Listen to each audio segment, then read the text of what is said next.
அனைவருக்கும் வணக்கம். பழனி முருகன் கோவிலில் இந்த 100 கோடி ரூபாய் இடத்த வந்து 2 கோடியாக மாற்றி வியாபாரம் பார்க்குறாங்க, போலி பத்திரம் ஆவணம் ரெடி பண்ணி விற்கிறாங்க அப்படின்னு சொல்லி நிறையா பிரச்சனைகள் வந்துச்சு. அதுக்கு நேற்று ரமேஷ் அவர் ஒரு பதில் சொல்லியிருந்தார். ஷாக் ஆகிட்டேன். உண்மையிலேயே நீங்கள் அமைச்சர் தானா அப்படின்னு கேட்குற லெவலில் ஒரு பதில் சொல்லியிருந்தார். ஏன்னா சம்மந்தப்பட்டவங்க நிறைய பேர் இருக்காங்க. சப் ரெஜிஸ்டர்லேருந்து டிஸ்ட்ரிக்ட் ரெஜிஸ்டர்லேருந்து எல்லாமே உள்ளே வருவாங்க.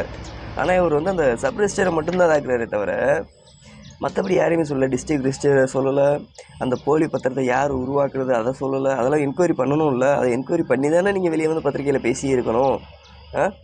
இந்த ஆள் போலி பத்திரம் ரெடி பண்ணி கொடுத்துருக்கான், இந்த ஆள் தான் அதை வச்சு வியாபாரம் பார்த்துருக்கான், இந்த ஆள் தான் இத்தனைக்கு காரணம் அப்படின்னு சொல்லியிருக்கணுமா இல்லையா? அது நீங்கள் சொன்னீங்களா சார் மிஸ்டர் ரமேஷ்? ஏன் சொல்லலை? உங்கள் சொந்தக்காரங்க அப்படின்னு நாங்கள் சொல்கிறதா சொல்கிறீங்க, ஊடகவியாளர்கள் சொல்கிறாங்க, சில யூடியூபர்ஸ் சொல்கிறாங்க அப்படின்னு. அப்போ ப்ரூவ் பண்ணுங்க. அது உண்மையாக பொய்யானு தெரியணும்ல. அப்போது என்ற நான் ஜஸ்டினா ஏதோ பேர் வரும். அவரை மட்டும் சப்ரெஜிஸ்டரை மட்டும் நீங்கள் சொல்கிறீங்களே, வேறு யாருமே இதில் இல்லையா? ஏன்னா அந்த ஆள் ஒரு ஆள் மட்டுமே போலி பத்திரம் ரெடி பண்ணி எல்லா டாக்குமெண்டேஷனும் அரேஞ்ச் பண்ணி டாக்குமெண்ட் ரைட்டர்னு ஒரு ஆள் இருப்பாங்கள்ல, அவர் எங்கே? அவரோட பேர் என்ன? எதையுமே காணோம். ஏன்னா அந்த சப் ரெஜிஸ்டர் மட்டும்தான் இன்றைக்கி ஒரு நாள் மாற்றி வந்திருக்காரு தவிர டாக்குமெண்ட் ரைட்டர் அவரே தானே இருந்திருக்காரு. பழைய டாக்குமெண்ட் ரைட்டர் தானே இருந்திருக்காங்க. அவங்க பேர் வரல. டாக்குமெண்ட் ரைட்டரில் சேல்ஸ் பண்ண முடியும், இந்த இடத்த வியாபாரம் பார்க்க முடியாதுல்ல. அப்போ அவர் பேர் என்ன? அவர் பேரை கொண்டு வாங்க. 1 கோடிக்கு மேலே இடம் விற்க போகுது அப்படின்னா டிஸ்ட்ரிக்ட் ரெஜிஸ்டர்கிட்ட இன்ஃபார்ம் பண்ணியிருக்கணுமா இல்லையா? இது இன்ஃபார்ம் பண்ணாங்களா இல்லையான்னு தெரியலை.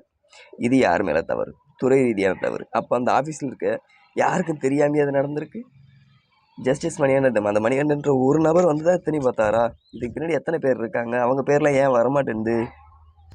ஒருவேளை இதெல்லாம் வெளியே வந்துருமோ என்னமோன்னு சொல்லி உங்கள் ஏரியா, அதாவது உங்கள் தாவேகா கட்சியில் இருக்கக்கூடிய மாம்பாக்கம் ஊராட்சி மன்ற தலைவர் அண்ட் செங்கல்பட்டு மாவட்ட இணை செயலாளர் வீரா அவர்களை வச்சு கான்ட்ராக்டரை 1.5 லட்ச ரூபா மாமூல் லஞ்சம் வாங்கடா, மாமூலை போடுறா, இதை ஒரு வீடியோவை அவன் கூட இருக்கவன வச்சு வீடியோ விடுறா, இதை கொஞ்சம் ட்ரெண்டாகி விட்றா, போஸ்டிங் தானே, உனக்கு கொஞ்ச நாள் கட்சியை விட்டு ஓரங்கட்டி வைப்பாங்க, மறுபடியும் உள்ளே கொண்டு வந்து நாங்கள் சேர்க்குறோம்டா அப்படின்னு நீங்கள் சொல்லி அவன் 1,30,000 மாமூல் வாங்கியிருக்கான் ஒரு கான்ட்ராக்டர்கிட்ட.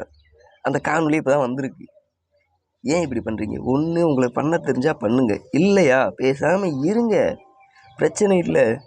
அவங்க பண்ண மாதிரியே நீங்களும் மட்டும் போக வேண்டியதானே. அவங்களுக்கு உங்களுக்கு மாற்றம் இல்லைன்றது தெரிஞ்சு போச்சு.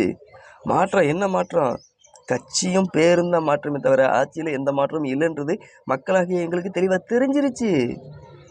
நீங்கள் இதுக்கப்புறம் வந்து இல்லை நாங்கள் அப்படிலாம் கிடையாது, அவங்க மாதிரிலாம் நாங்கள் கிடையாது, தூய ஆட்சி பண்ணுறோம் அப்படின்லாம் சொல்ல முடியாது சார் மிஸ்டர் ரமேஷ்.